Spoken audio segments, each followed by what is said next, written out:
So this is the Financial Times, which is boasting of red hot property market in Britain. This is completely,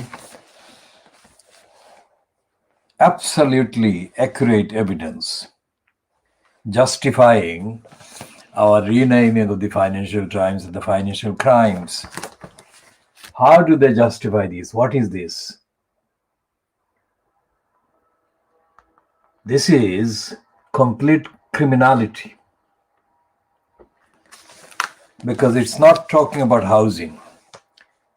It's talking about housing as property, as capital, not about homes.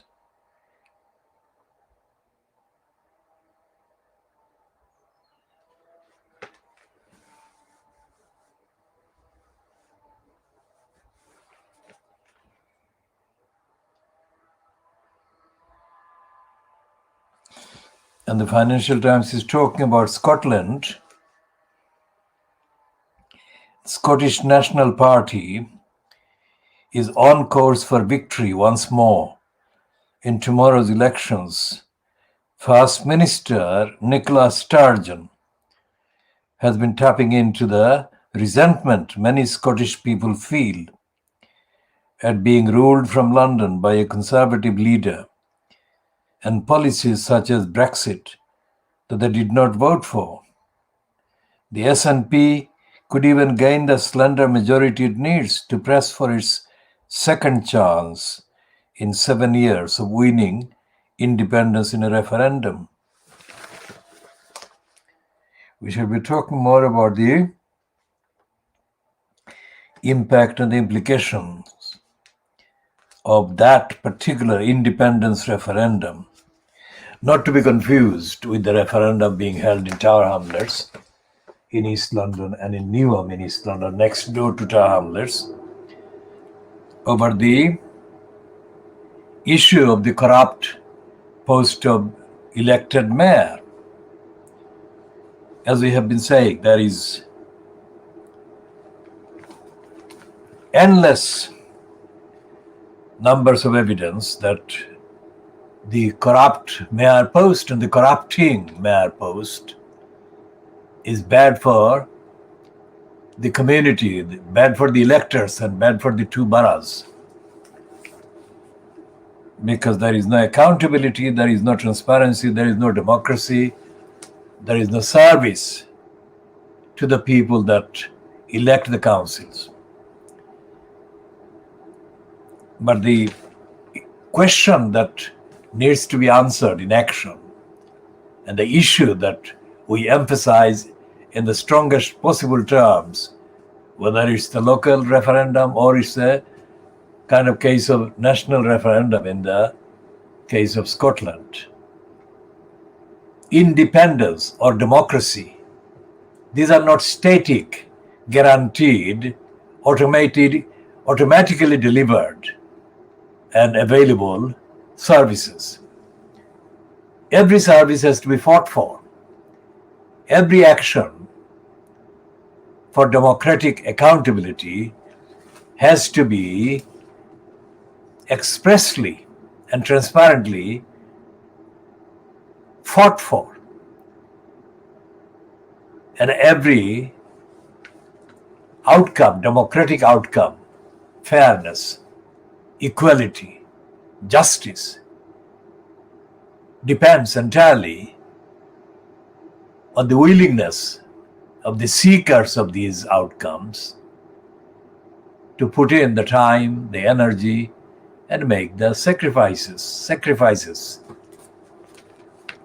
So democracy is not a given thing.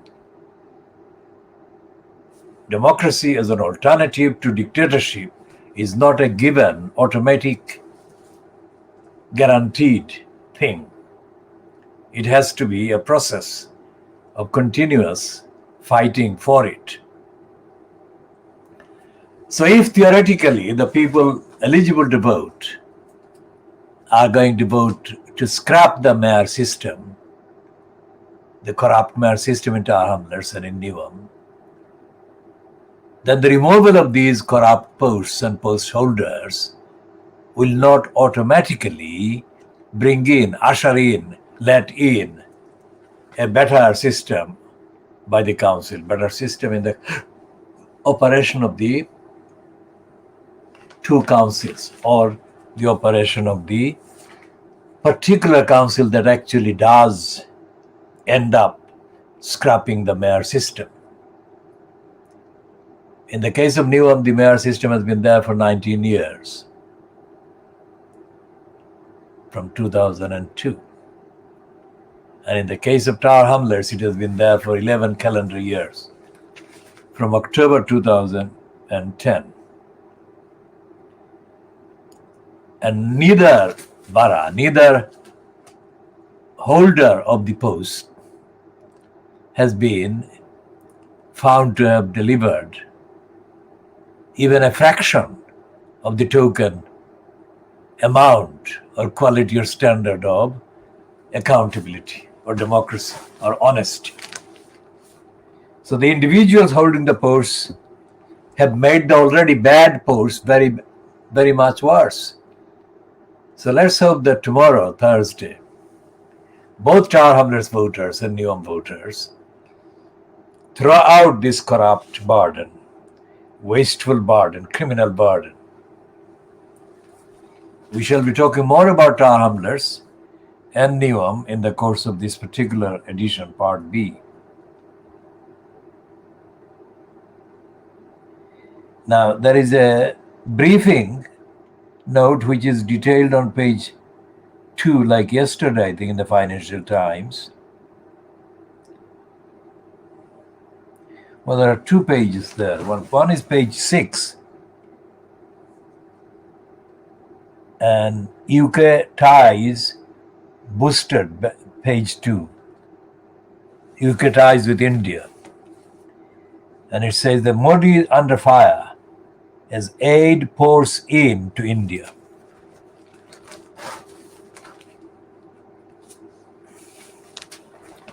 So let's see what they're saying.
So there is this piece on page 6 of the Financial Times, which page has also issues about Africa and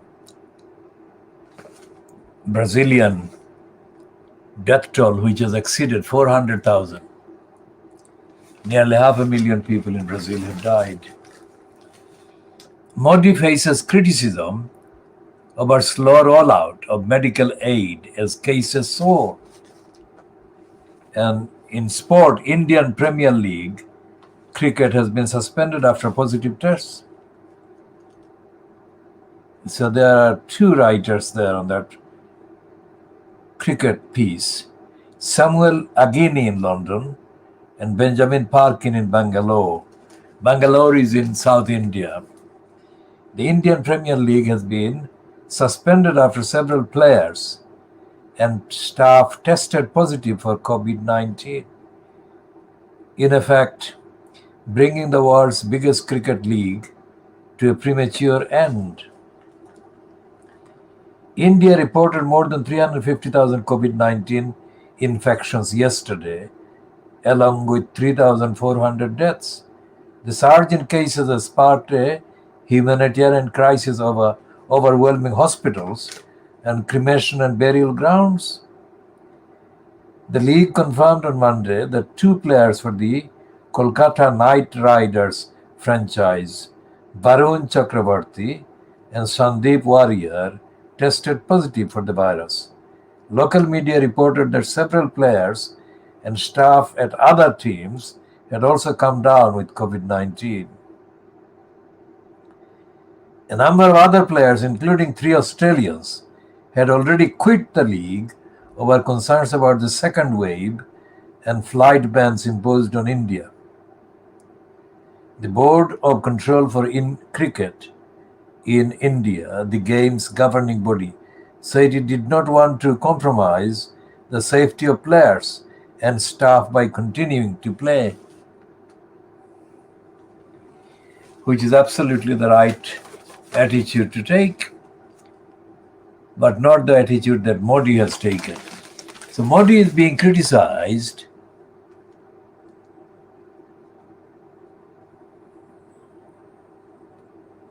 of a slow rollout of medical aid as cases soar. Now let's see what Modi's detailed criticism of Modi is about, in the Financial Times at least. Emergency medical aid is pouring into pandemic-stricken India from around the world as the government seeks to fend off criticism about this slow pace of dispatching supplies to hospitals and states in desperate need. Dedicated relief flights from countries including the UK, the US, EU member states, Taiwan, and Uzbekistan have delivered hundreds of tons of supplies, with more expected in the coming days from Israel and elsewhere. The inflow of oxygen generators, concentrators, and cylinders, life-saving drugs, and other medical equipment marks the first time India has accepted large-scale international humanitarian aid since the 2004 Boxing Day tsunami. Reflecting the magnitude of the crisis, India has in the recent past refused to accept international relief, which it felt was not in keeping with its self-image as an emerging global power. But Prime Minister Modi's government was fiercely criticized by opposition politicians over the slow pace of the aid's distribution and the lack of clarity on where the relief is going. Many hard-hit states said they had not received any assistance, and some said supplies were still sitting in warehouses. We request and demand from the government, share it with every Indian. Where has this aid come from and where is it going? Said Pawan Khera, a spokesman for the opposition Indian National Congress. You owe it to the public. In a statement yesterday, the central government said the authorities were working 24/7 to fast track and clear the goods on arrival. Well, that is obviously not happening. It listed 38 institutions in India that it said had received equipment. All possible efforts are done to unpack, repack, and dispatch these goods with the least possible turnaround time. Rudra Chaudhary, director of the Carnegie India think tank, said the relief effort had been hampered by the high number of COVID-19 cases among Indian officials. But he said that the government should provide further clarity on which emergency supplies went where, something it did not specify. It's a very important issue for donors, recipients, and public confidence. The official number of coronavirus cases in India soared past 20 million this week, with more than 350,000 infected directly. Infections detected daily. 350,000 infections detected daily. India's medical system, including its oxygen supply lines, remains under severe pressure from the sheer number of COVID-19 patients. So that's the item that has got quite a few facts about Modi failing and Modi being condemned. Now here is a scandalous, here is another kind of item in the list of scandals.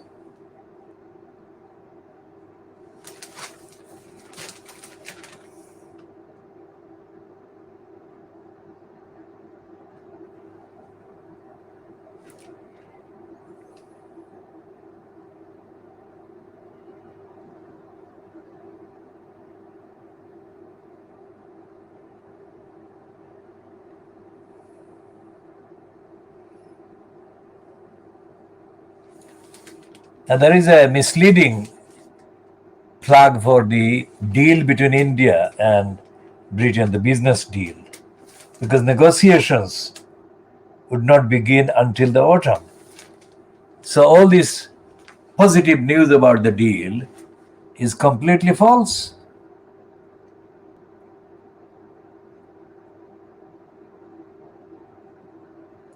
And this is the stupid part of these joint statement, so called.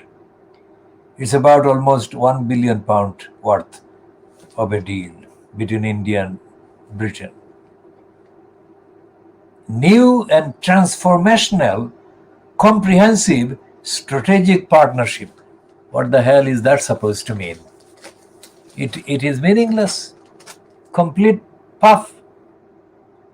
Johnson said the latest deals, alongside any future agreement, would take the UK-India relationship to new highs and double the value of the trading partnership.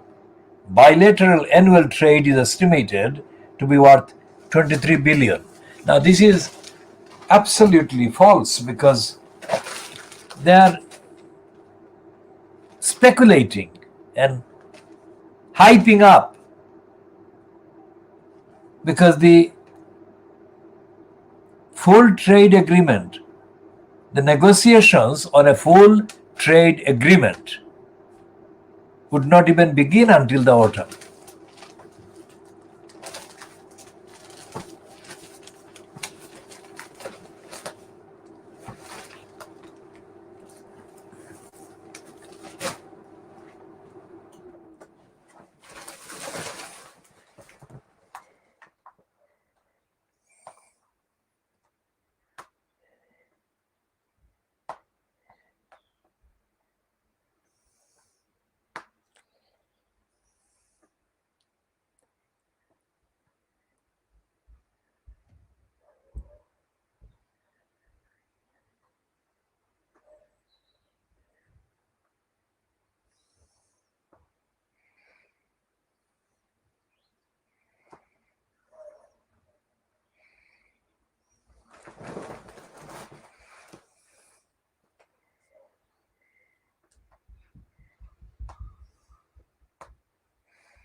So the whole propaganda thing in the Financial Times on page 2 is propaganda based on the hypothetical, fantasy kind of trade deals. When they said that Liz Truss is quoted as saying that latest set of deals were win-win for both countries. They're not deals because there have not been even negotiations. And she admits that in the last paragraph, in the last sentence. Okay, so coming back to the UK and the corruption of the UK government in terms of housing. It's under fire safety, and it says affordable home building hindered by post-Grenfell costs. Now what they're saying is the ordinary people don't deserve safe homes, let's say, because to make the home safe, the safety costs are too high because of the consideration that must be given to the impact of Grenfell. The Grenfell massacres that took place in 2017, now the huge bills for fire safety work on residential tower blocks will have devastating impact on the number of new affordable homes built in the UK. Leading housing associations have warned.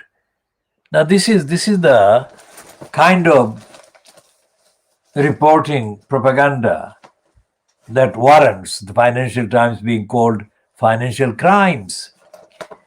This is about the safety,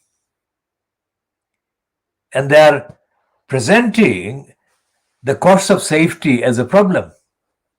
It shouldn't be, because the profit that they make, the housing associations make, is already at the expense of people in need of homes and people in homes, let's say.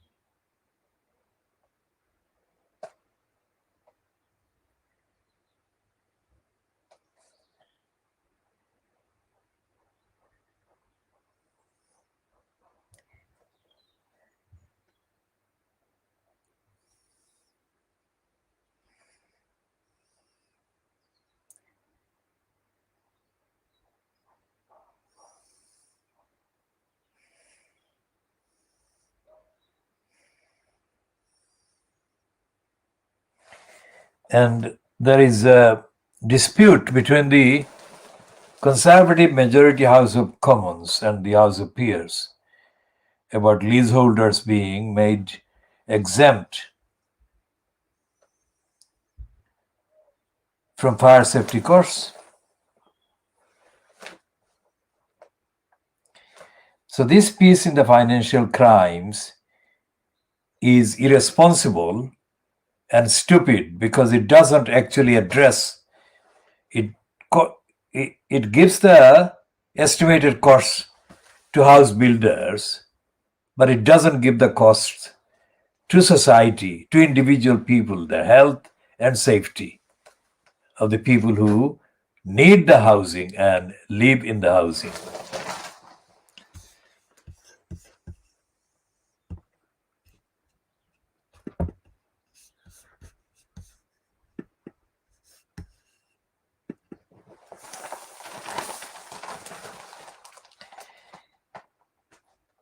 And in the case of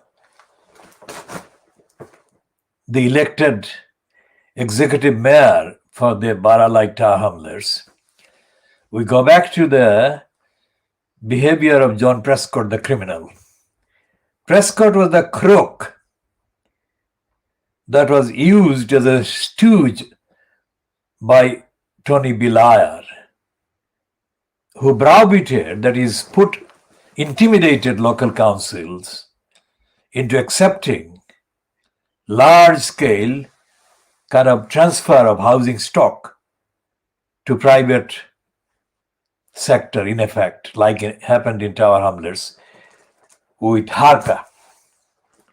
Haque is a gang of criminals that has been operating for the last 15 years or so in Tower Hamlets, with a smaller one called Tower Hamlets Community Housing. These are two gangs of criminals with crooks in the permanent posts inside the council in partnership with these criminals.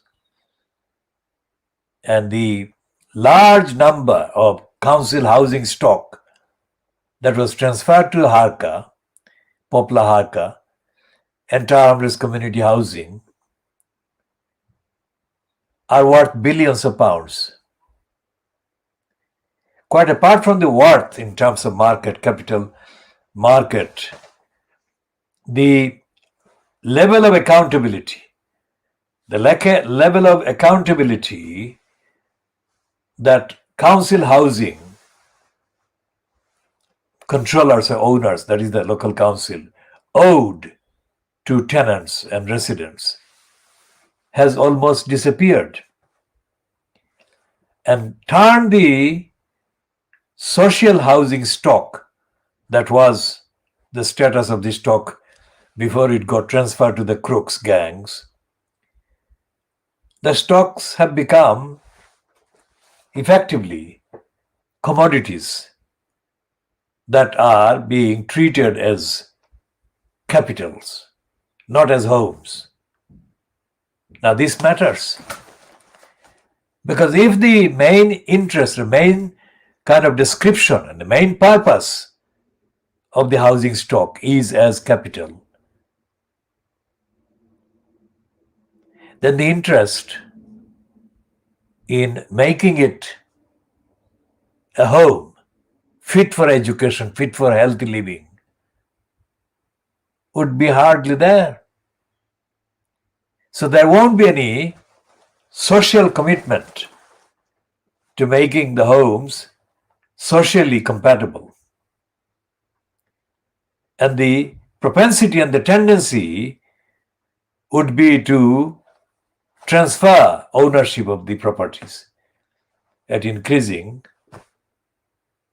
amounts of profit.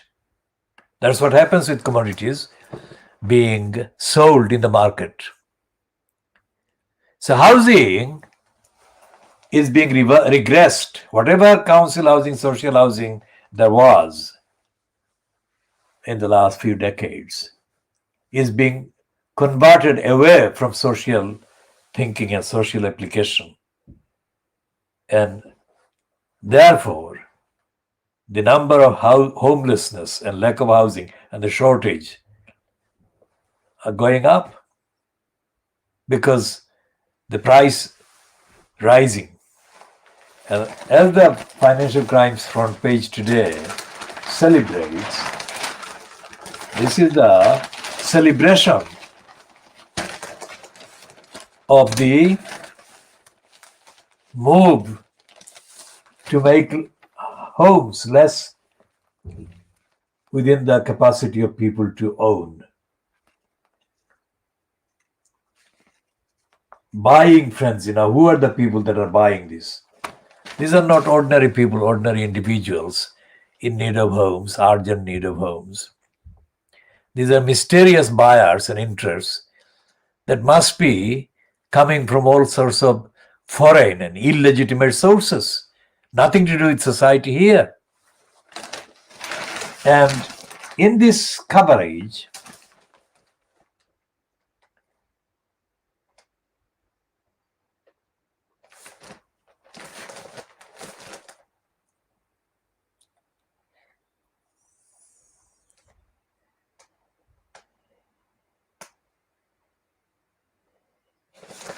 And they're saying here that borrowing nears 12 billion. Now, this is a stamp duty deadline, sparse rush.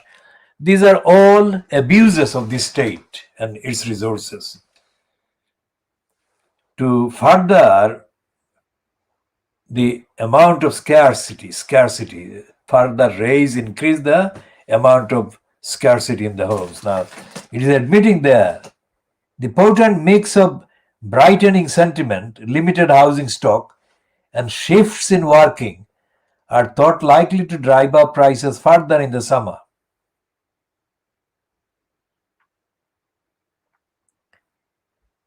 And it is admitting that affordable homes held back.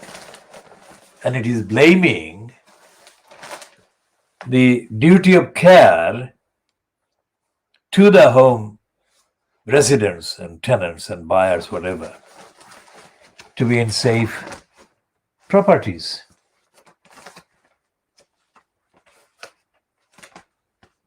And it is not costing, it is not even referring to the social cost of bad housing, poor housing, or no housing at all.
Now, there is this piece in the Financial Crimes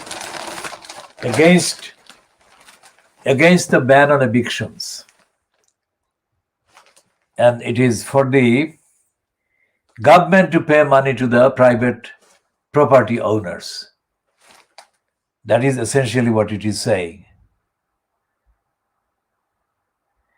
And it is saying openly that rent arrears will need to be dealt with a tougher line than the sunshine and rainbows of the current code of practice. So the Financial Crimes is talking about penalizing. It is arguing for penalizing people in poverty and low income and lumbered with rent arrears. It's not talking about the reason why as many people are in rent arrears as they are.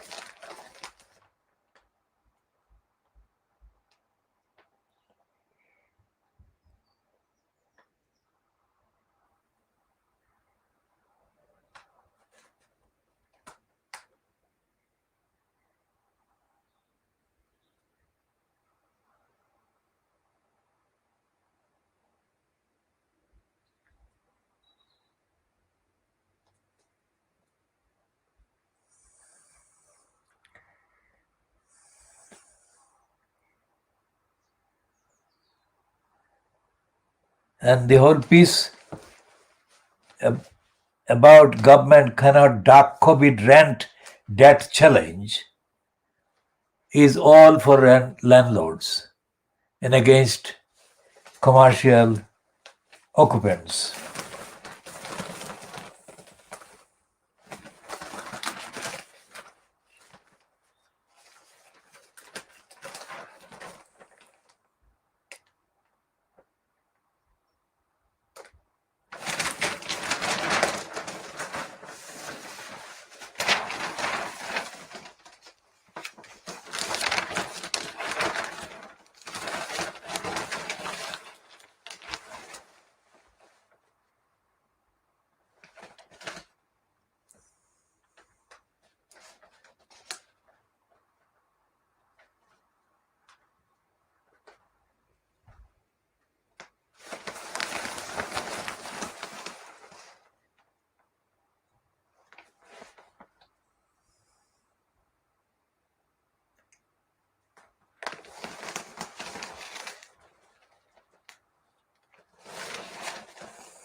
So this piece by the Financial Times, Sebastian Payne, it's not spelled as P-A-I-N, but it is a pain in the wrong place. West Midlands win could be a reckoning for Britain's Conservatives. Now, this is a piece by Sebastian Payne on page 22, the editorial page, that is promoting the Metro Mayor position. Anyone who promotes a mayor anywhere is primarily an advocate for anti-democratic kind of concentration of power of the metropolis in the hands of a dictatorial occupant. And Sebastian Payne, of course, is a new kind of name as a commentator in the Financial Times is not very bright, and he doesn't have any track record of consistent advocacy for accountable politics. The Financial Times is actually going back to talking for India to be given more help in its second editorial today. And it's not headed by the inclusion of the name India, but this is talking about India. Let's see what it is saying. Its last paragraph in the editorial, which is how to step up vaccine supplies to poor nations. The United States also said last week it would share 60 million doses of the Oxford AstraZeneca vaccine from a stockpile with other countries, setting an important example. The US, the European Union, and the UK, and several other rich countries have all purchased at least 4 doses per inhabitant. As soon as they have vaccinated their most vulnerable populations, they should begin donating surplus supplies to the developing world. Wrenching pictures from India, Brazil, and elsewhere should spur them to do so. Now, this is a robotic piece, wrenching pictures. There is no humanity in that. Because if the countries in need, like India and Brazil, for instance, because those are the two ones that have got the most, numerically, the most people in need and affected, if they have to wait until the rich countries have done their kind of distribution, then a lot of people are going to die in those countries waiting. There must be something else, some other way of delivering and sending the necessary medicine to these countries faster. That is not what the Financial Times is saying. It is saying that the poor countries can wait. That means the poor countries can be condemned to wait while they lose thousands and thousands of their people to the pandemic.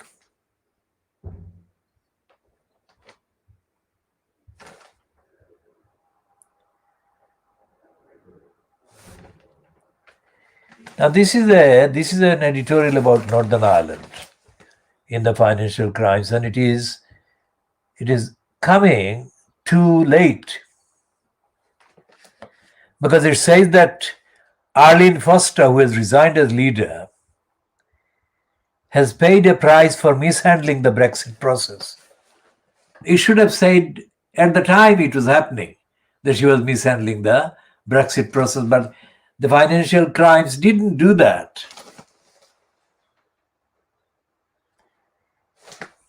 So the damage has been done.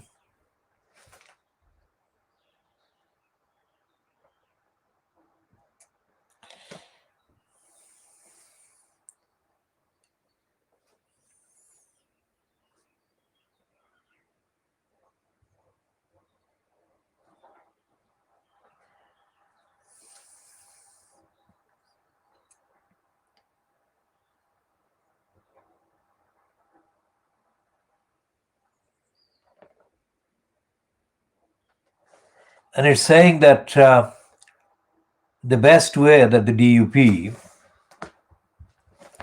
and the unionists, that is UK Union, the Northern Ireland remaining part of the United Kingdom Union, not becoming a part of the Irish Union, the United Ireland of Ireland.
And there is a letter signed by two of the City of London Corporation bureaucrats reaffirming that the city's policy remains to expand office space, not housing.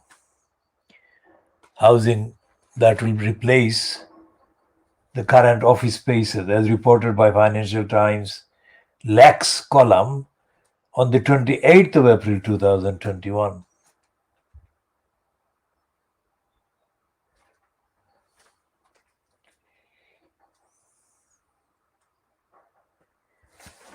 Now, this is a sick-making item of typical Daily Mail boasting. It is completely misleading and corrupt. It says, "Remember Me campaign. We are humbled and honored. Praise from St. Paul's as 115,000 raised for memorial." And what they're saying is that this memorial would be for people who have been killed by the COVID-19.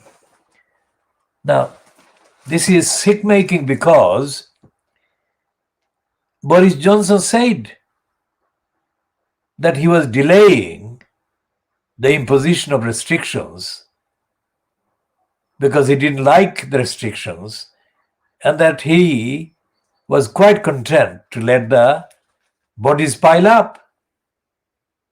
How sick is it that first of all he lets bodies pile up, people lose their lives, and then the corrupt Daily Mail boasts of the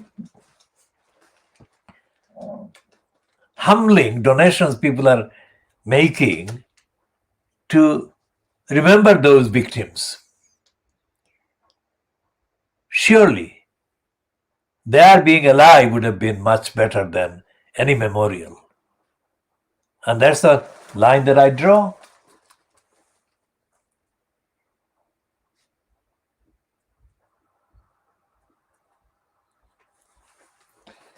Now, the comment that I made yesterday about the many naked pictures of Jennifer Lopez is being followed by Sarah Bain today, who is saying, "Oh, J-Lo, oh, J-Lo, why do you have to stoop so low?" With which I absolutely agree.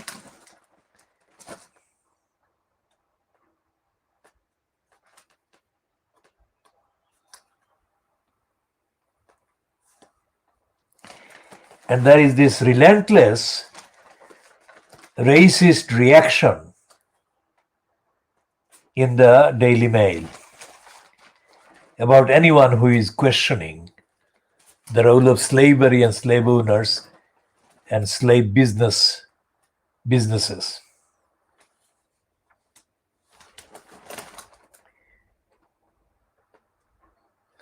And they've got in the Daily Mail, they've got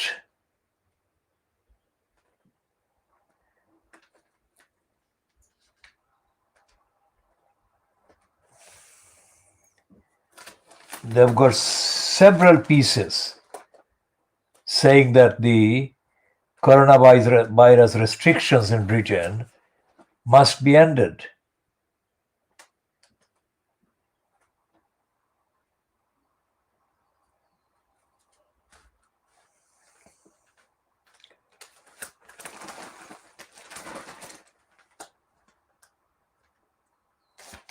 And the Daily Mail is saying that Britain has dropped demand for 5 million jabs from India, because that is apparently what the British demanded. Because of the ravaging virus resurgence in India today, they're not demanding that anymore. Let's see what they're actually meaning.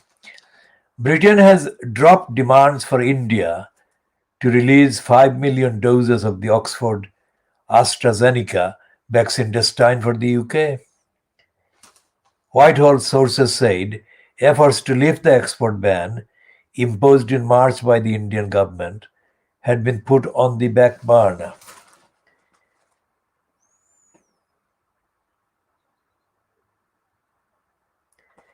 It comes amid concern about the dire state of the pandemic in the country, where COVID cases have soared past 20 million.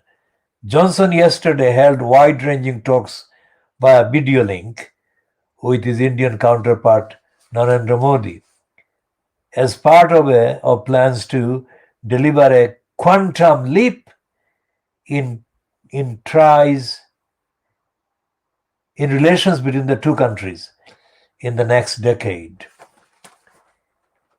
Downing Street said the two leaders talked about the need to boost pandemic resilience.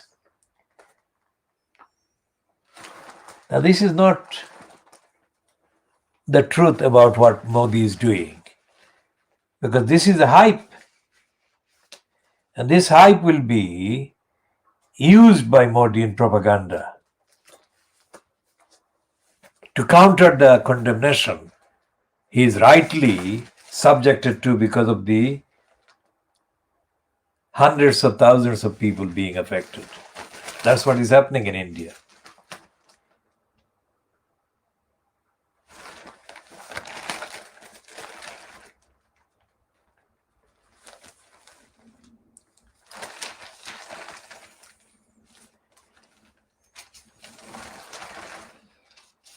And they've got a 2-page spread about tomorrow's elections, and they're focusing on Hartlepool by-election to the UK House of Commons, that is the Parliament.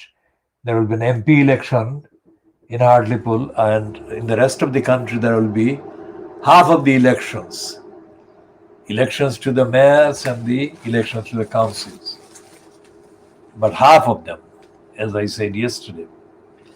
And they are now ridiculing Keir Starmer even more, as I have been saying that Keir Starmer has politically been murdering and has politically murdered and has been murdering and politically murdering the Labour Party.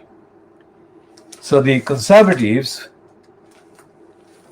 are quite happy to kind of echo that without acknowledging what I have been saying, but they are correctly entitled to boast about the imminent destruction of the Labour Party at the election. That's what they are predicting. Whether that will happen or not is entirely dependent on what happens on the day. But that's what they're hoping, and that's what they're basing that's what they're basing their kind of overhyped condemnation of Starmer as leader of the Labour Party, not from the same standpoint as I have been condemning him for politically murdering the Labour Party. But they're doing it from the opposite angle. They are kind of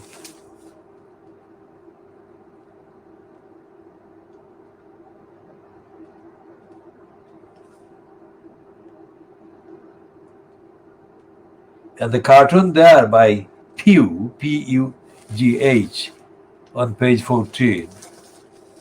The caption says, Keir Starmer has been Labour leader for a year, and we still don't know his interior designer. Well, that's what they're referring to Johnson's refurbishment of Downing Street.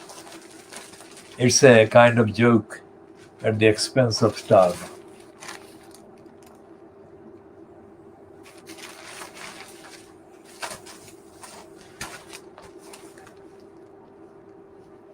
They're saying that Labour faces a bloodbath. Now, in Tower Hamlets, in the mayoral kind of thing, if the Labour Party has done the right thing and has persuaded enough voters to vote for scrapping the mayor post, then at least in Tower Hamlets, this will not be a bloodbath. It will be a return to, at least in theoretical terms, a return to sanity and logic. Now, I don't think that anyone in Fleet Street will ever say the same thing as I have said, which is that which is 100 point out of 100, I think, in terms of accuracy. But they're trying to have a go at Starmer's failure as leader of the Labour Party, but they won't really celebrate Starmer if he became a successful leader of the Labour Party, which is completely unthinkable. And he's saying, it is not something often heard in normal times. The government is doing quite a good job. It's a quote. But if bombshell polls ahead of the Super Thursday, which they're calling tomorrow, 6th of May, elections are correct, it is what voters believe.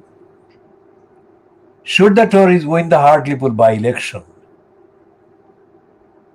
and hold the West Midlands and Teesside mayoralties, it would be seismic proof of 2019 Red Wall demolition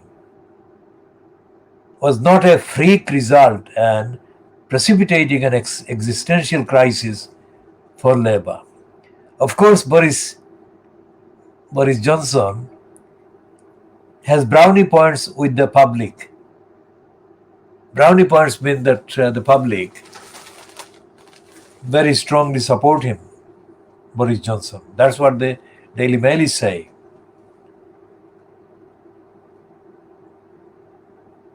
He delivered Brexit, masterminded the world-beating jabs program, saved countless jobs with his mammoth economic rescue package, and is set to level up the left-behind regions.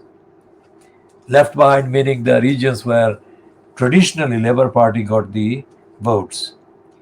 Beyond tiresome carping, what is Keir Starmer's vision?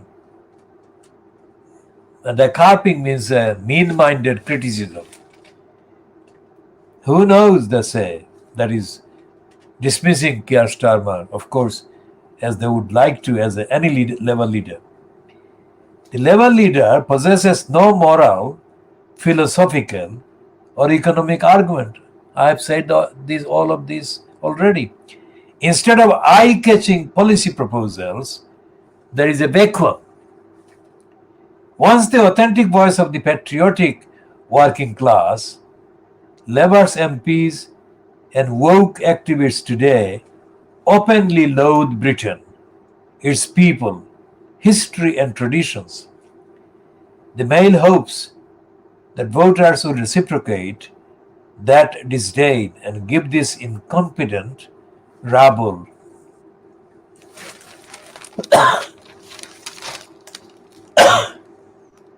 a bloody nose at the polls.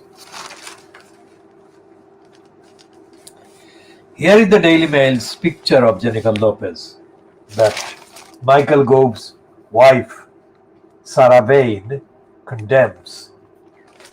And it is worth condemning.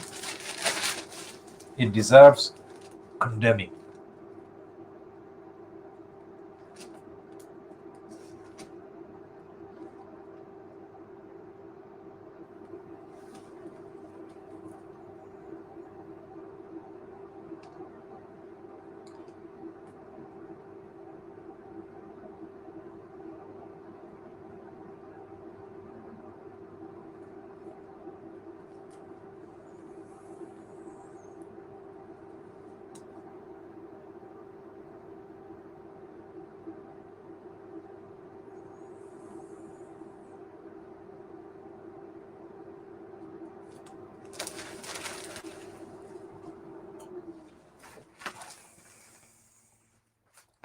And Sarah Vane also condemns Keir Starmer and Sadiq Khan for boxing.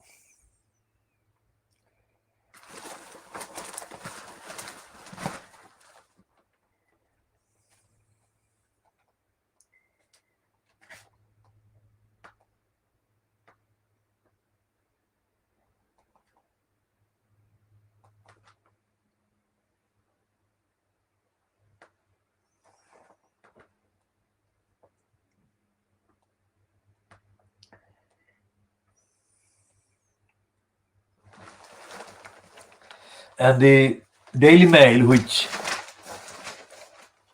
has a history of kind of pretending to be critical of the various wrongdoings and abuses and corruption in the BBC, has got a piece headlined or headed, "Revealed BBC Star Speaking Gigs Bonanza." What it is meaning is that BBC employees and presenters like Emily Maitlis and Andrew Marr do jobs on the sidelines and they get thousands and thousands of pounds extra. So here is a list of how Maitlis and company cash in. And it says Emily Maitlis, Newsnight presenter, pictured BBC pay 370,000 plus. One event over 5,000 as host for a law firm.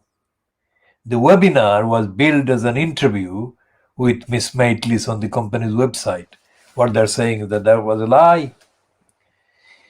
And Justin Webb, Radio 4 Today presenter, BBC paid £250,000 plus. 4 external events, each paying more than £5,000. Dan Walker, BBC Breakfast presenter, BBC paid £260,000 plus. 2 events over £5,000, acting as moderator for a wealth management firm. Mishal Hussain, Today presenter, BBC paid £265,000 plus. 1 event over £5,000, acting as interviewer for World 50, which describes itself as a private community for senior executives from globally respected organizations to intimately share ideas. Naga BBC breakfast presenter Naga Manchetti, BBC pay £195,000 plus. 1 event below £5,000 for online events firm. Andrew Marr, pictured, BBC pay £360,000 plus. 1 event over 5,000 as host for investment management company. And it cites the BBC as the source of this particular item there. Now we shall be talking about the BBC and the pay and all these individuals.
And there is a piece, 2-page spread in the Daily Mail today. I mean, it may not be the truth, but that is, the headline is saying, why did Bill and Melinda Gates' marriage malfunction?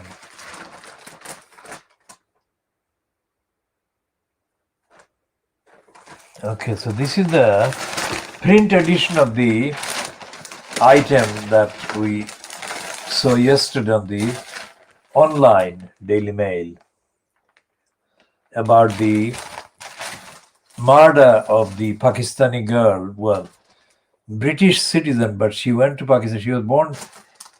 She was born here, I think. Let's read the whole piece.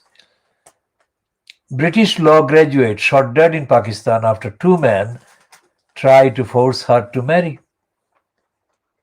It is such a tragedy. So her name is now revealed as Maria Zulfikar. And it says that her phone is being analyzed for clues. A British law graduate who was harassed by 2 men seeking to marry her has been murdered in Pakistan. They're calling her Myra, but in the previous report she has been called Maya. Now Myra is an unlikely name, but let's see whether that is the correct name. Myra Zulfikar, 26, was found strangled and shot in her rented flat in Lahore. She decided to move to the city 2 months ago after attending a wedding there. Police in Lahore said that 4 men broke into her home on Monday and killed her in what is being described as a crime of passion. What do they mean by 4 men? Her uncle Muhammad Nazir said she had complained to him that 2 of her friends were threatening her. In a witness statement, he said the pair, named locally as Zahir Jadun and Saad Amir Butt, had been trying to force her to marry them and that she had refused. Well, hopefully they didn't try to marry them together. Only one of them could be married to her. Mr. Nazir said he rushed to his niece's flat when her father telephoned him to say she had been shot. She was lying in a pool of blood with a shoulder wound, according to police incident reports. Mr. Nazir said he believed Zadun and Bhatt, along with 2 accomplices, killed his niece at around 4 p.m. or 5 a.m. 4 a.m. or 5 a.m. Preliminary post-mortem examination indicated that she was strangled and shot in the shoulder. A police officer involved in the investigation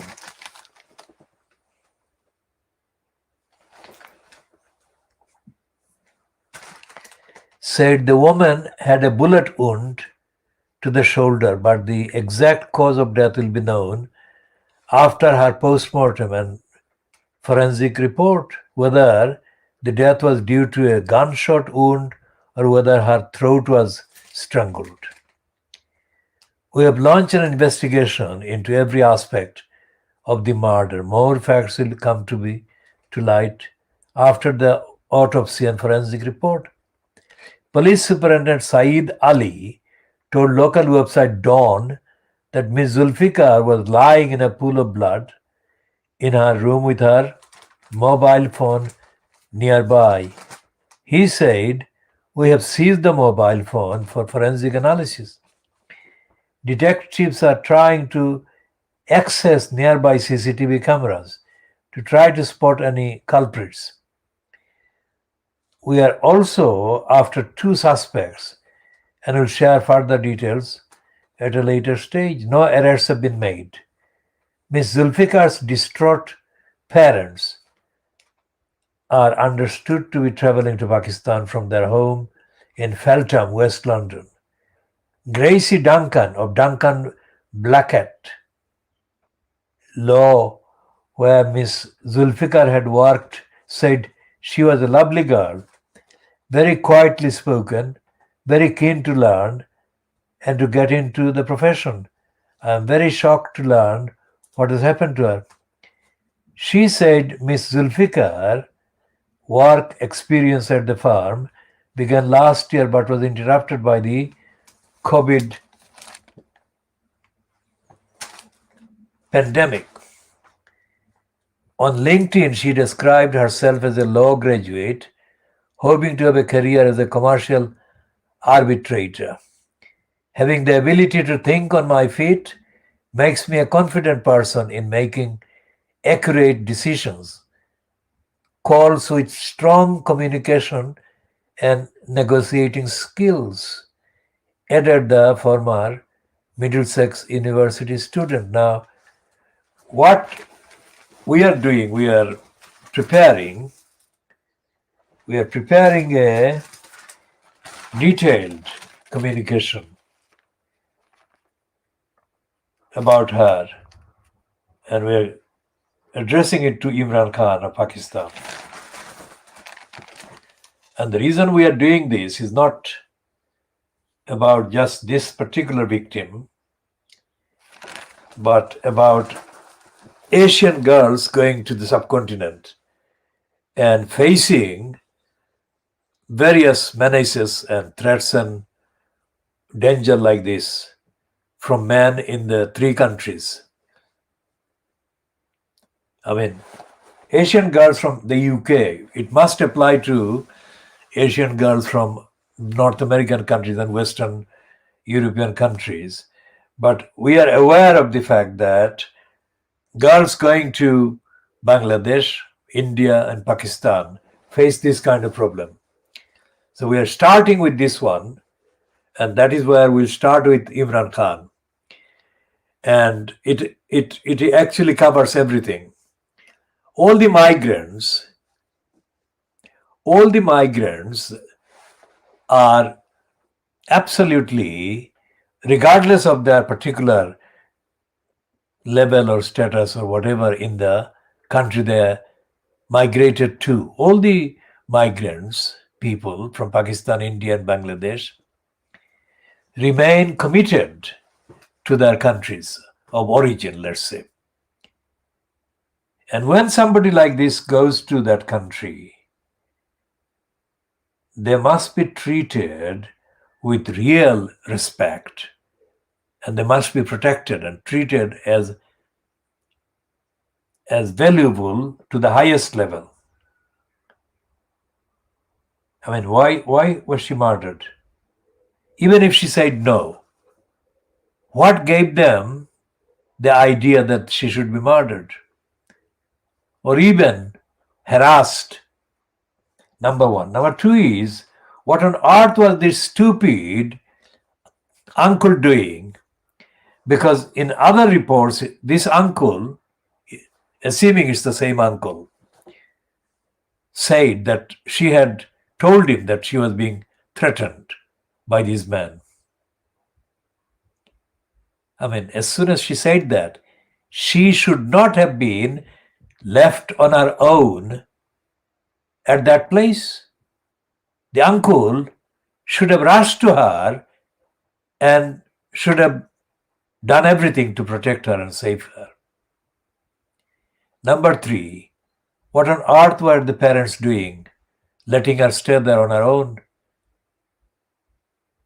Because she was obviously not brought up in Pakistan and she had hardly any friends, really. So what on earth were the parents doing? And the other thing is, when somebody with a British passport, assuming that she went there with a British passport, arrives in Pakistan, why don't the government make sure that these persons are safeguarded? A person of that age and facing quite familiar kind of tricks and harassment and proposals and whatever, needed safeguarding. Why didn't the government safeguard her? And finally, on that point about the defense, the ward defense, the flat she rented was in the defense colony area of Lahore. People who are not familiar with Pakistan would not understand the word defense in that context. And this is absolutely unbelievable. This is unbelievable, and it must not be allowed to go without proper changes being brought about. Exactly identical things happen in India and in Bangladesh to girls that go to visit either with their families or on their own. And this is something that must be tackled.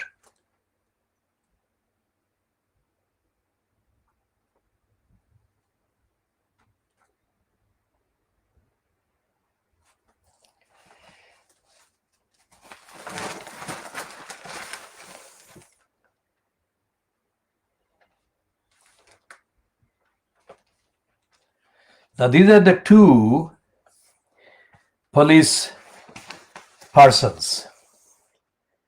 The one on the left with a mask is the man who killed, who is accused of murder. And one on the right of the screen, no, left,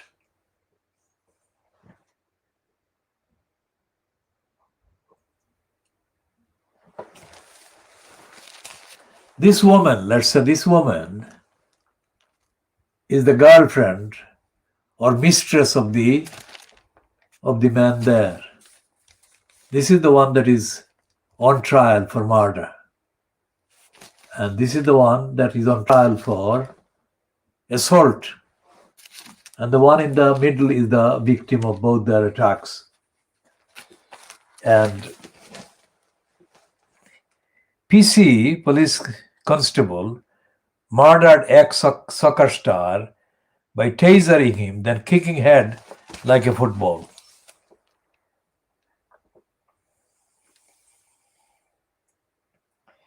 And the question is, this is not the first time that this kind of thing has happened. And what avenue, what redress for justice exists? There is nothing. And the behavior of the person convicted of murdering the George Floyd, the behavior meaning that he is appealing the conviction or the trial or whatever, shows that there is no remorse, there is no acceptance by the murderers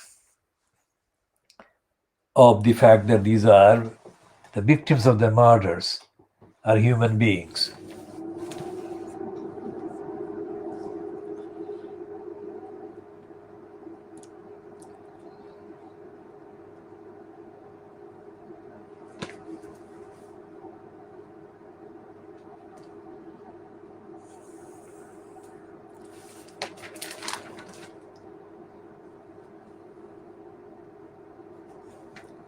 And they're having a typical go that is attacking Meghan Markle. Even when she writes a book, they're already ridiculing and mocking it. They're saying she's making it all up. Of course she's making it all up. It's a book for children. It's not a kind of daily diary.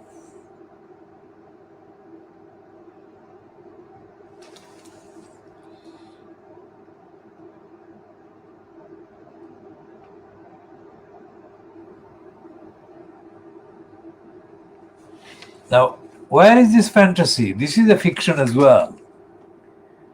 They're saying that India visa, that's 1 billion UK trade, that Britain will let in thousands of Indians aged under 30.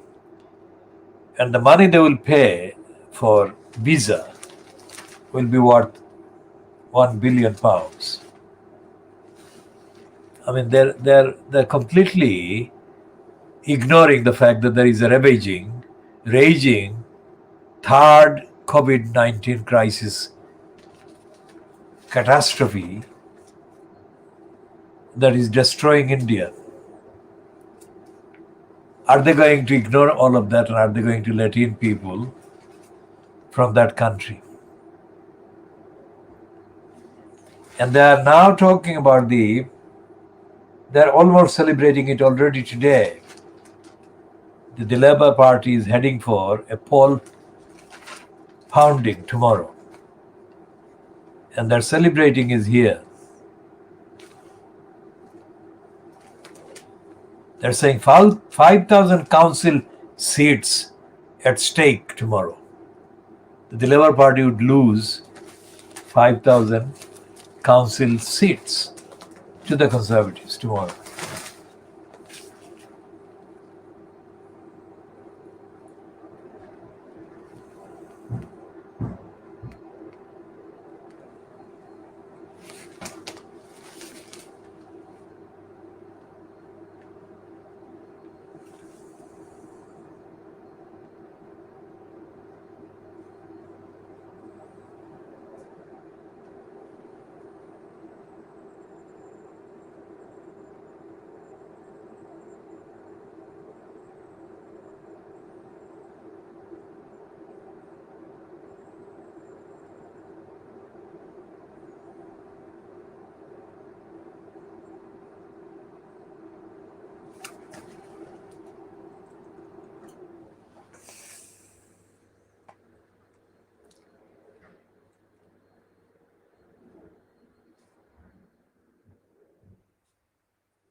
And they're mocking Keir Starmer in their first editorial in the Sun.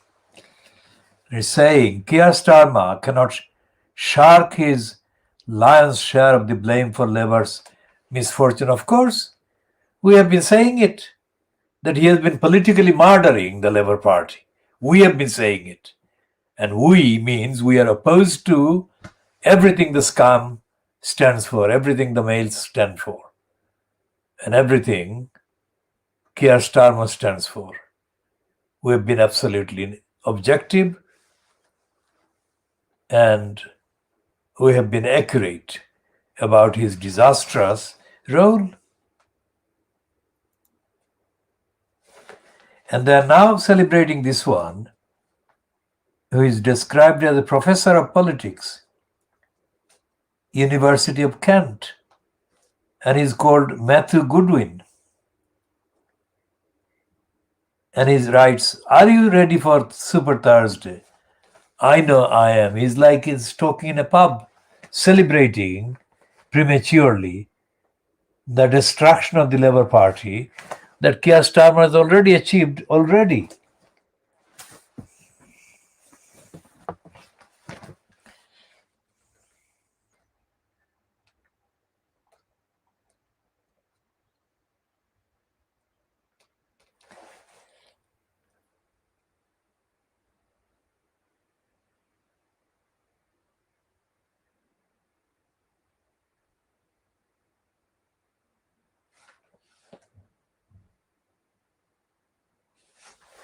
And even the I newspaper is echoing the Daily Mail and the scum that tomorrow, Thursday, will be the downfall of Keir Starmer and the Labour Party in the election.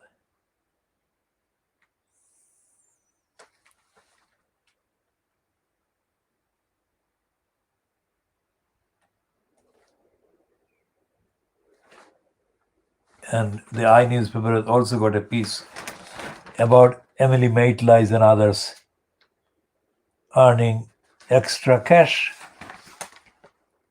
The BBC ones. And they're saying in this item about Starmer and tomorrow's election, Starmer living on borrowed time if Labour loses Hartlepool. And here is a piece about somebody in Hartlepool saying that I have voted Labour all my life, but I am disappointed.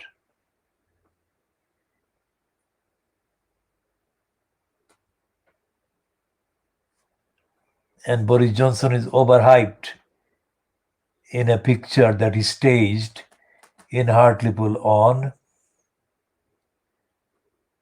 Monday.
And the I newspaper is supporting the Brexiteering line.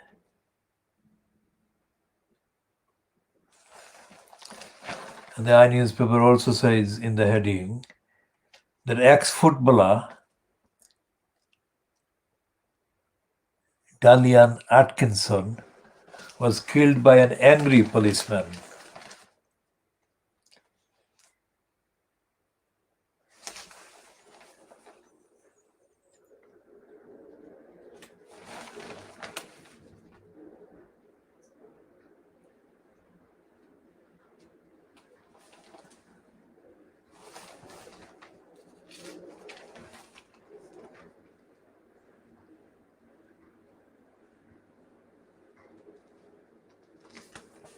And others, Yasmin Alibai Brown is writing about Iran and Nazanin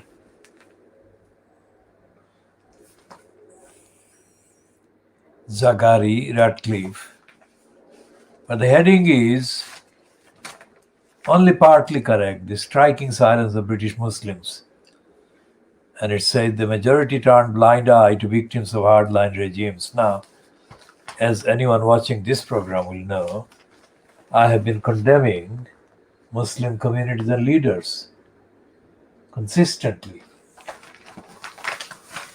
And the fact that Yasmin Alibai Brown is talking about it in the I newspaper clearly indicates that she doesn't recognize, herself doesn't recognize Muslim community in Britain. And she doesn't recognize the arguments, the evidence of racism and racist disrecognition and racist denial of the contributions generally made by Muslim people. And there is no such thing as British Muslims. Because Muslims are there, Muslims exist in Britain, but the reason why there is no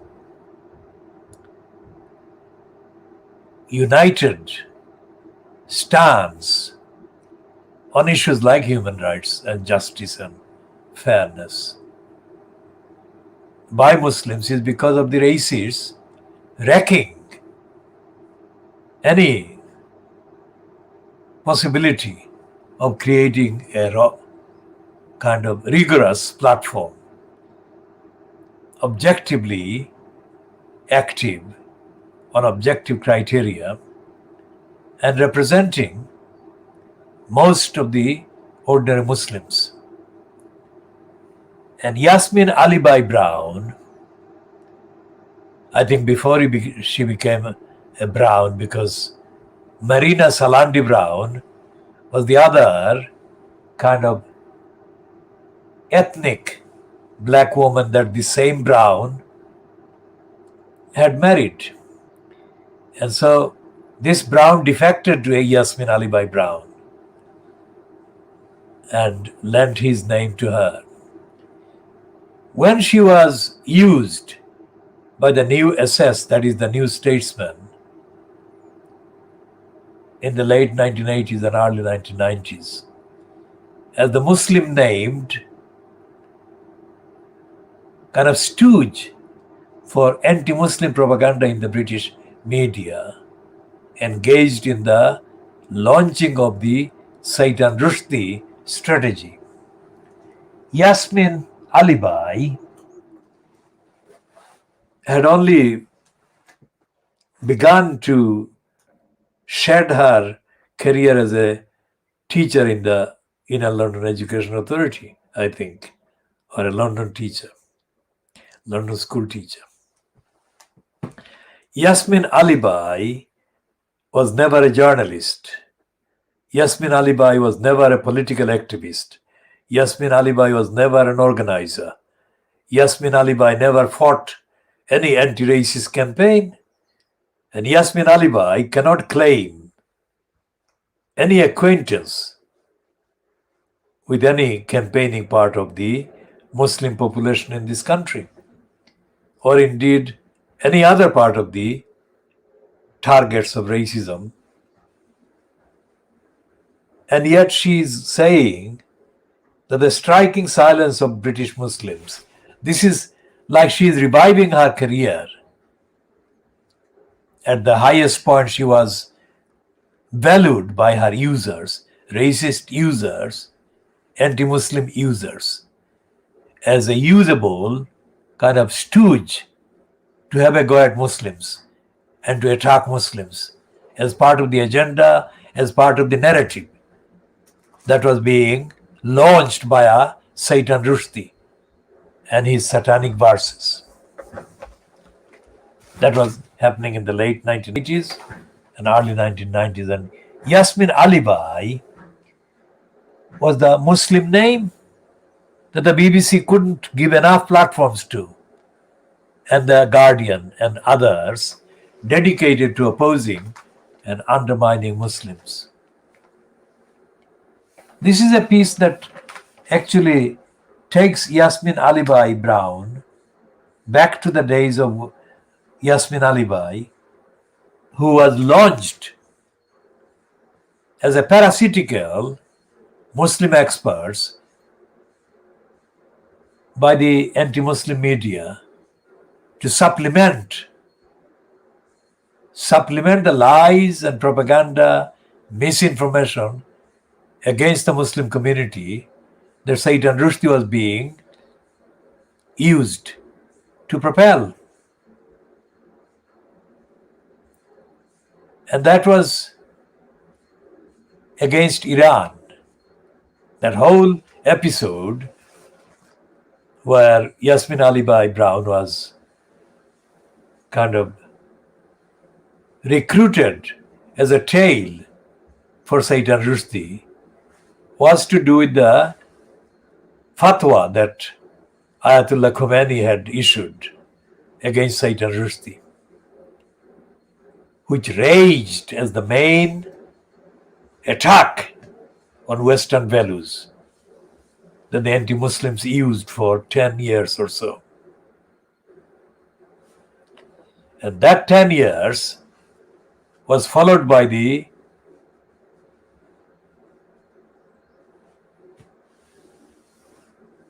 so-called New York attack by the so-called planes, which is completely, absolutely kind of synchronized to create pressure on the Muslims of the world. So Yasmin Ali Bai Brown is now talking about Iran again, which is this time is about the Nazanin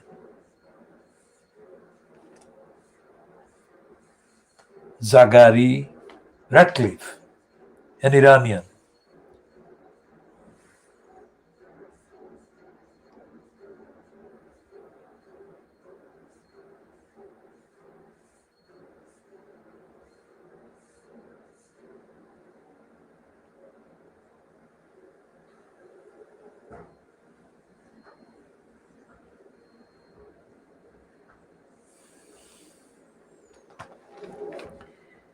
Now she's saying that she's asking British Muslims to ditch ethnic and faith loyalties and campaign for Zaghari Ratcliffe and other victims of Muslim tyrants because it is the right thing, right and moral thing to do. She obviously is a liar. I am the one that has been campaigning right along for justice for victims of corrupt, criminal Muslim regimes, Muslim politicians, Muslim gangs, etc., etc., etc. So she is wrong there, and we shall be taking her to task in due course, of course.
So Yasmin Alibai Brown is lying.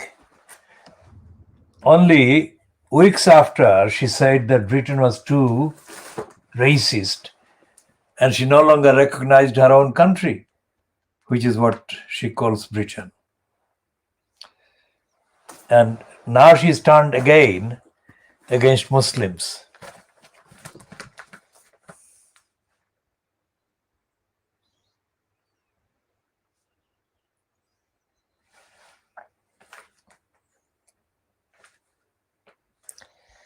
And there is a absolutely incredible headline.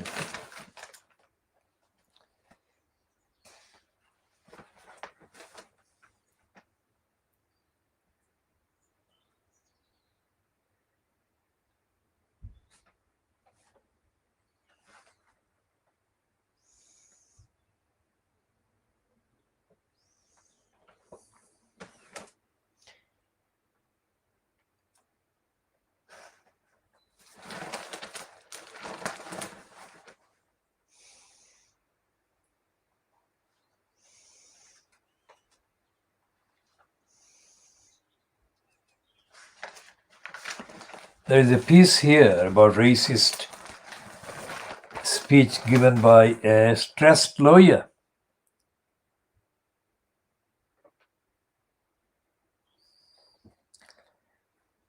And it's a piece by legal editor Jonathan Amis. A lawyer who likened Africans to cannibals during a conference speech was wrongly disciplined by his firm, a tribunal has ruled. Mike Taplin, a former managing partner of Fritz, one of the country's 50 biggest law firms, is set to receive compensation after a tribunal found he was the victim of disability discrimination. Shortly before he gave the speech, Taplin had returned to work after time off for stress and depression. In his conference remarks, he said to have likened Africans to cannibals, joked about the size of his penis, and made flippant remarks about the term LGBTQ. The tribunal was told that managers at Fritz began disciplinary action after the speech, and Taplin, who was described as a highly successful solicitor, was suspended. However, the tribunal said that the law firm failed to take into account that he was in a fragile state of mind when he gave the talk. It ruled that Taplin was the victim of disability discrimination because the firm's chairman pushed for his suspension. The tribunal was told that the chairman had come to believe that supporting Taplin's mental illness was a diversion from the business. A hearing in Nottingham was told that Taplin regularly worked 13-hour days, and by the end of 2015, his mental health had begun to deteriorate. The firm's chairman, Colin Flanagan, tried to persuade Taplin to take leave, but he could not stay away and was prescribed antidepressants. In 2017, Flanagan told Taplin to be more jovial around the office, which the tribunal said was grossly insensitive. Later that year, Taplin took a 7-month sabbatical, and when he returned to work, managers allowed him to give a presentation at a conference despite, as the tribunal found, there being an expectation of disaster. A hearing to determine compensation will be held at a later date. Now, that is not the typical behavior of a tribunal. And the fact that this racist speechmaker is being paid compensation and being painted as a victim, mainly because of the attitude towards him of sympathy and solidarity by the tribunal is proof of the corrupt and racist nature of the courts and tribunal system in this country. This one needs no illustration because I've read the whole thing. If this Taplin wasn't a white person, and if it had been a black person, then the tribunal would have come to a completely different conclusion and would have rejected the claim by the black claimant, which is the norm. Which is the norm for most of the courts in this country. Notice what we are saying. This is in the Times and written by the legal editor of the Times, Jonathan Amis. He would not have written this if this Taplin was a black person making a claim of discrimination against his colleagues or his company or his associates.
So Yasmin Ali Bai Brown has posted a tweet 33 minutes ago, and this is 10:15 GMT. So she has posted it about 10:15 or 9:45 hours GMT approximately. And she's saying that British Muslim leaders say nothing about Muslim tyrants. And then she quotes the link to her column in the I newspaper today. And it seems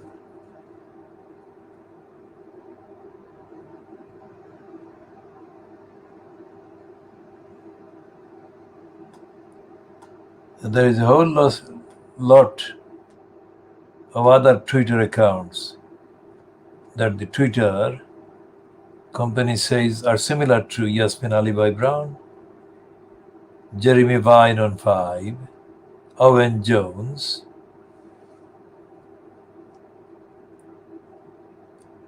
Owen Jones is the most pretentious creep.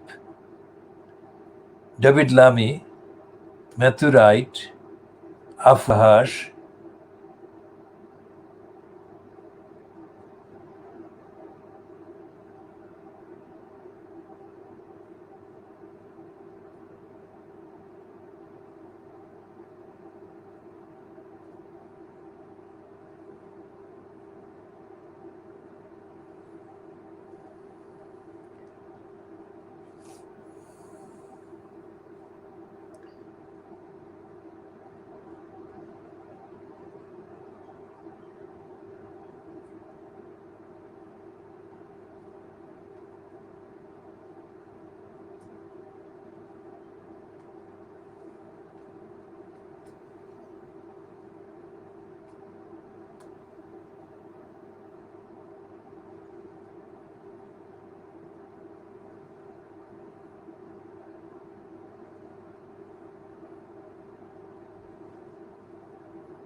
The list of people that are cited by Twitter as being similar to Yasmin Alibai Brown is a sick-making list of crooks and liars and fakers.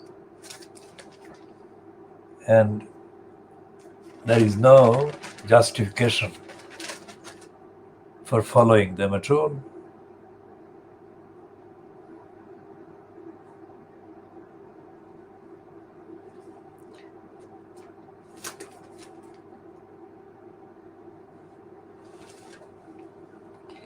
And the two-page spread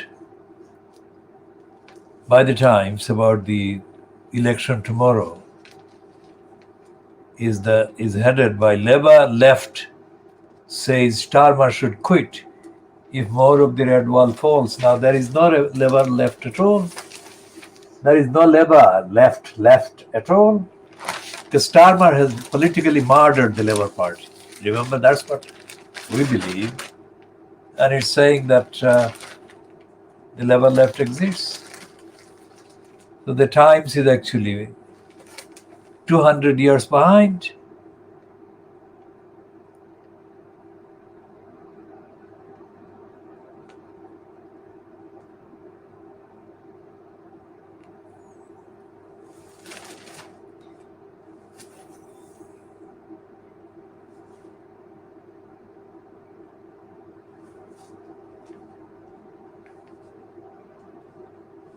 So here is an accurate heading to the book Meghan Markle has written. And it says, Meghan inspired to write children's book. Fair enough. Why can't this come in the Mail do the same?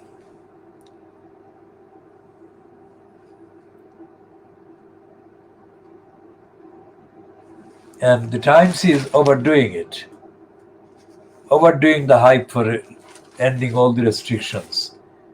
And it says, summer third wave will be just a ripple, scientists predict. Well, that's not an accurate report about what scientists have actually been saying.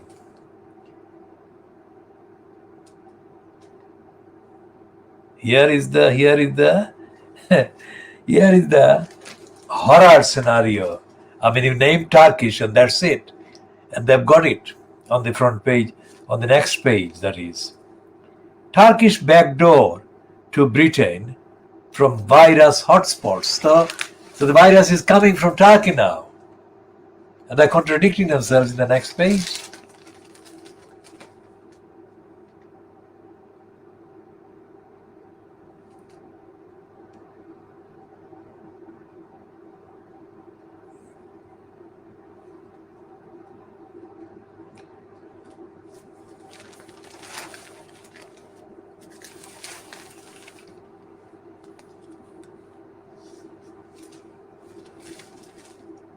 Now here is another revelation about the dysfunction of the police. It says police ignored son's kidnap claim. Says who? Says the hottest serials actor, line of duty star.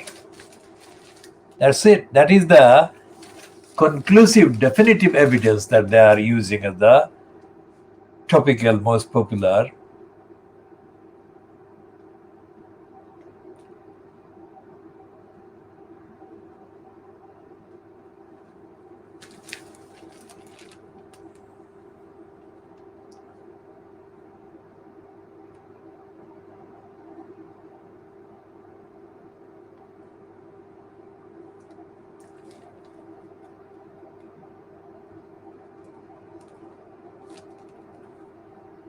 So her name is Myra in the Times as well.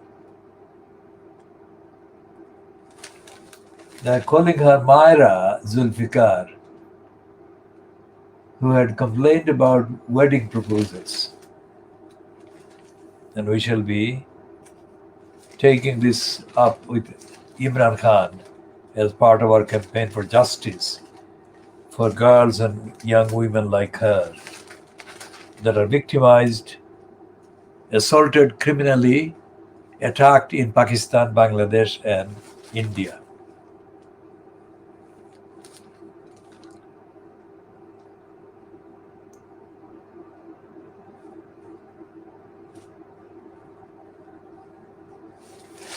And Daniel Finkelstein, whom we hereby rename as Finkelstein, is saying that Starmer is making a big mistake on sleaze. And the subheading said, the Labour leader may find his own party suffers as much as the Tories from attacks on corruption and low standards. Now, Finkelstein has now reached the depth of stupidity. Even if people are, as he claims, less interested in fighting corruption than they should do, that shouldn't make the fighting less important. But he's doing exactly that. He's underplaying the need to fight corruption and sleaze.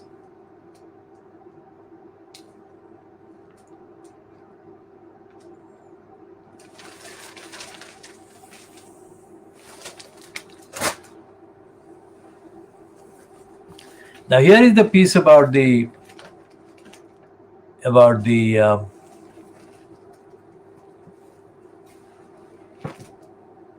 asteroid destroying the planet Earth, and it says that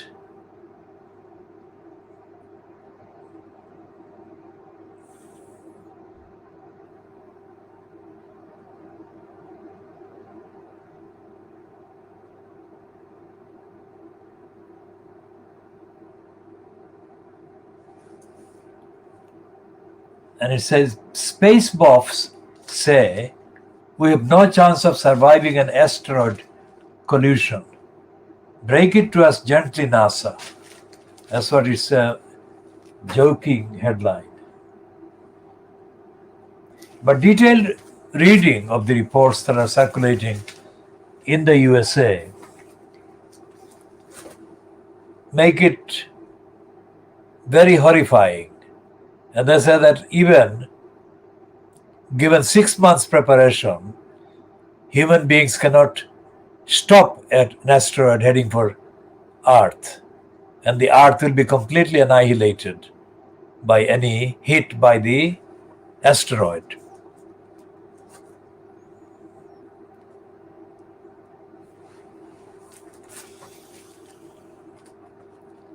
Now this is the kind of issue that raises the question about human beings and human societies being complacent and being negligent in terms of preparation for emergencies, as the pandemic has shown everywhere.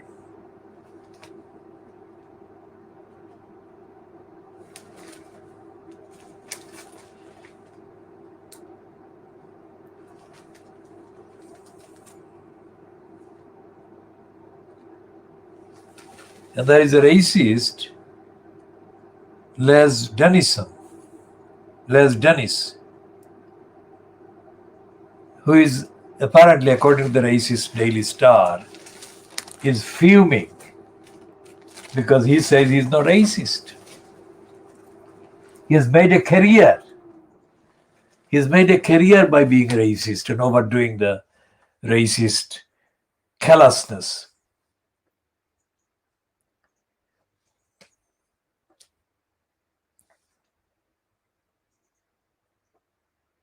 Now there is a tiger pup that is enjoying the fast swim. They've got a picture of that one.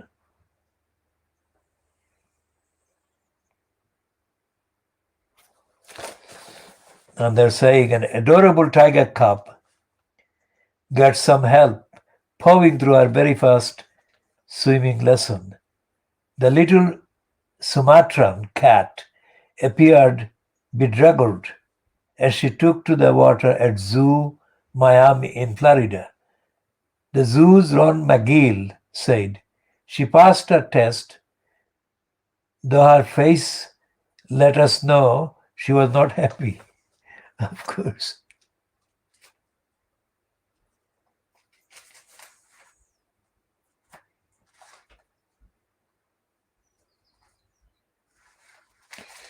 She didn't like the being dipped into the water.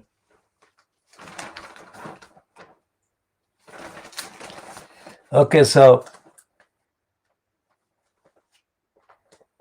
how much are they prepared to pay for the letters of John F. Kennedy? The letters which are on sale at RR auction in JFK's home city of Boston are estimated to fetch upwards of 21,000 pounds. One letter postmarked February 1956 reads, "If you don't marry, come over as I should like to see you. I had a wonderful time last summer with you. It's a bright memory of my life. You are wonderful and I miss you." Secret love letters written by President John F. Kennedy to his Swedish mistress are up for sale. In the notes, he pours out his feelings to aristocrat Gunilla von Post before he married Jacqueline Bouvier, although he continued the affair after tying the knot. The two met on the French Riviera in the summer of 1953 when he was then a Massachusetts US Senator and just weeks away from his wedding. He was 36 and von Post 21.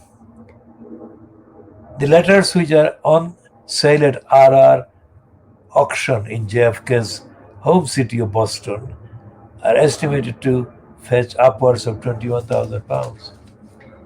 Now imagine how much would be the contents worth if the letters were numbered in the thousands. How much would that amount to? We shall come to that comparison later.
So the racist Piers Morgan has been exposed in a one-liner played on the Coronation Street. Now that is absolutely the best piece of news in the papers today, Fleet Street papers. How can they even print this one? Because Piers Moron is considered above criticism.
So we shall be discussing more of the media and diagnosing their lies later.